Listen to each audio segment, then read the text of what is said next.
Inmate visitation will temporarily reopen, but with several guidelines that could cause an extended wait time for some visitors.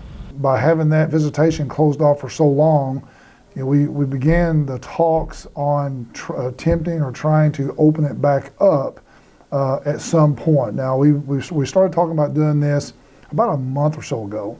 The facility closed their visitation at the beginning of the pandemic.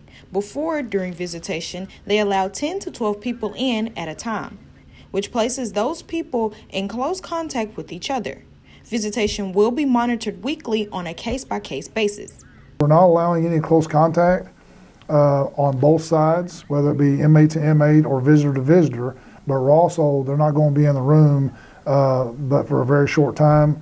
And so we felt like if we would do this on a trial basis, a temporary basis. Several guidelines include visits are limited to 10 minutes, 1 adult and 2 children are only allowed, mandatory temperature checks and masks must be worn at all times.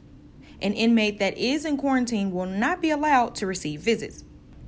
According to the Arkansas Department of Health, Craighead County has over 3,000 positive COVID-19 cases and is listed as one of several counties in the red zone, including Greene, Lawrence, and Mississippi County.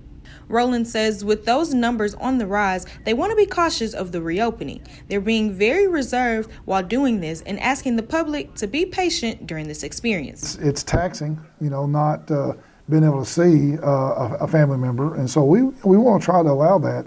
It's certainly inconvenient and troublesome for the family member not to be able to see the inmate, and so we want to try our best to at least attempt to make that happen.